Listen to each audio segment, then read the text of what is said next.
భారతరత్న మాజీ రాష్ట్రపతి doctor APJ Abdul Kalam జయంతి ఈరోజు 1931 అక్టోబరు 15న ఆయన తమిళనాడులోని రామేశ్వరంలో జన్మించారు. భౌతిక అంతరిక్ష శాస్త్రాలను అభ్యసించారు. దాదాపు 4 దశాబ్దాల పాటు రక్షణ పరిశోధన అభివృద్ధి సంస్థ, భారత అంతరిక్ష పరిశోధన సంస్థలలో పనిచేసి భారతదేశ పౌర అంతరిక్ష కార్యక్రమం, సైనిక క్షిపణి అభివృద్ధికి కృషి చేశారు.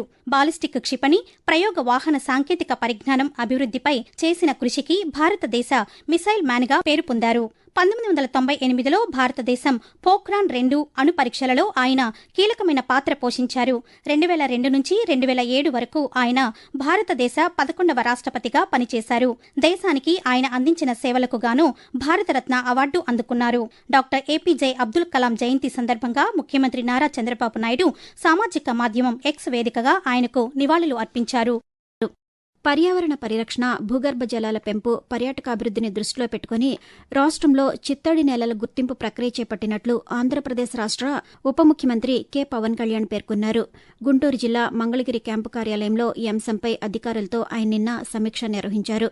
ఈ సందర్భంగా ఉప ముఖ్యమంత్రి మాట్లాడుతూ ఇప్పటికే రాష్ట్ర వ్యాప్తంగా 16 చిత్తడి నేలలను గుర్తించి వాటి పరిరక్షణకు చర్యలు చేపట్టినట్లు తెలిపారు. దక్షిణ భారతదేశ చరిత్రలో ఒకేసారి ఇంత పెద్ద ఎత్తున చిత్తడి నేలలను గుర్తించిన రాష్ట్రంగా ఆంధ్రప్రదేశ్ చరిత్ర సృష్టించనుందని పేర్కొన్నారు.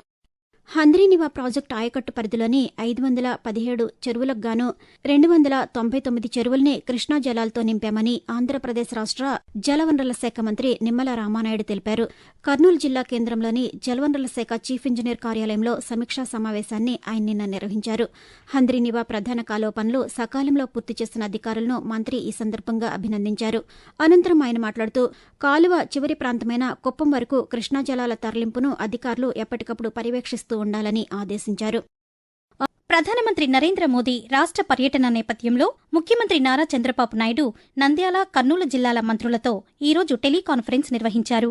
ఈ సందర్భంగా ముఖ్యమంత్రి నారా చంద్రబాబు నాయుడు మాట్లాడుతూ ప్రధానమంత్రి పాల్గొనే సూపర్ జీఎస్టీ, సూపర్ సేవింగ్స్ కార్యక్రమాన్ని విజయవంతం చేయాలని మంత్రులకు దిశానిర్దేశం చేశారు. జీఎస్టీ 2.0 సంస్కరణలతో ఒక్కో కుటుంబానికి 15,000 రూపాయలు ఆదా అవుతుందని పేర్కొన్నారు.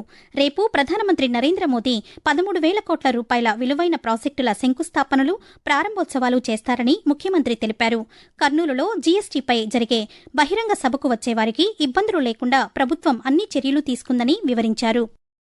ప్రభుత్వ పాఠశాలల్లో ప్రత్యేక ఆధార్ క్యాంపులు నిర్వహించేందుకు ప్రభుత్వం ఆదేశాలు జారీ చేసింది. ఈ నెల 23వ తేదీ నుంచి 30వ తేదీ వరకు వీటిని నిర్వహించనున్నట్లు అధికారులు తెలిపారు. 16,51,271 మంది పిల్లల బయోమెట్రిక్లను నవీకరించేందుకు విద్యాశాఖ యుఐడిఏఐ సమన్వయంతో ఈ క్యాంపులు ఏర్పాటు చేస్తుందని చెప్పారు.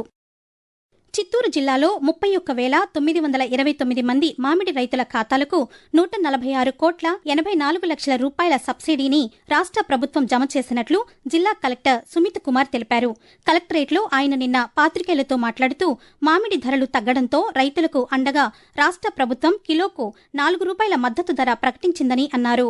3,67 టన్నుల మామిడికి 146 కోట్ల 84 లక్షల రూపాయలను నేరుగా రైతుల ఖాతాలకు జమ చేసినట్లు కలెక్టర్ వివరించారు. ప్రధానమంత్రి నరేంద్ర మోదీ పర్యటన నేపథ్యంలో శ్రీశైలంలో రహదారి రాకపోకలపై తాత్కాలిక ఆంక్షలు విధించినట్లు కలెక్టర్ జి రాజకుమారి తెలిపారు. భద్రతా ఏర్పాట్లలో భాగంగా రేపు ఉదయం 9 గంటల నుంచి మధ్యాహ్నం 2 గంటల వరకు శ్రీశైలం వైపు వెళ్లే వాహన రాకపోకలను తాత్కాలికంగా దారి మళ్లిస్తున్నట్లు పేర్కొన్నారు. ఈ సమయంలో హైదరాబాద్ నుంచి శ్రీశైలం వైపు ప్రయాణించే భక్తులు, అలాగే దోర్నాల మార్గం ద్వారా శ్రీశైలం చేరుకునే యాత్రికులు తమ పర్యటన ప్రణాళికలను తగిన విధంగా సవరించుకోవాలని కోరారు. ప్రధానమంత్రి నరేంద్ర మోదీ పర్యటన అనంతరం సాధారణ వాహన రాకపోకలను పునరుద్దరించనున్నట్లు తెలిపారు.